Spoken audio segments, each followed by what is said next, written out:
हर दिन की तरह घर की छोटी बहू सुबह सूरज निकलने से पहले उठ जाती थी।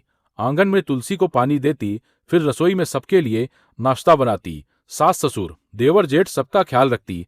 खाली समय में वह सिलाई का काम करती और थोड़े थोड़े पैसे बचाकर एक डिब्बे में रख देती ताकि जरूरत पड़ने पर घर के काम आ सके। उधर बड़ी जेठानी का स्वभाव थोड़ा अलग था। उसे सजना संवरना और नई नई चीजें खरीदना बहुत पसंद था। एक दिन बाजार में उसने एक सुंदर साड़ी देखी।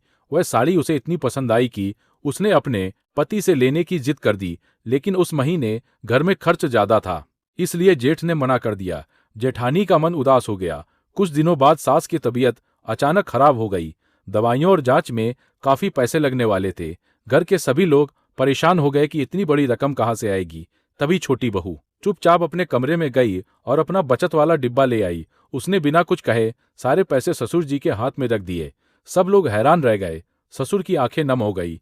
इलाज शुरू हुआ और कुछ ही दिनों में सास की तबीयत सुधरने लगी। उधर जेठानी यह सब देख रही थी। उसे याद आया कि वह एक साड़ी के लिए कितना नाराज हुई थी और छोटी बहू बिना किसी उम्मीद के अपनी सारी जमा पूंजी दे रही है।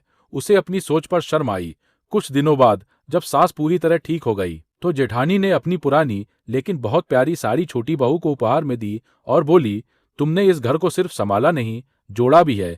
छोटी बहू मुस्कुरा दी। उसके लिए असली खुशी किसी चीज में नहीं, बल्कि अपने परिवार की मुस्कान में थी, क्योंकि सच्चा धन सोना चांदी नहीं, रिश्तों की गर्माहट होती है।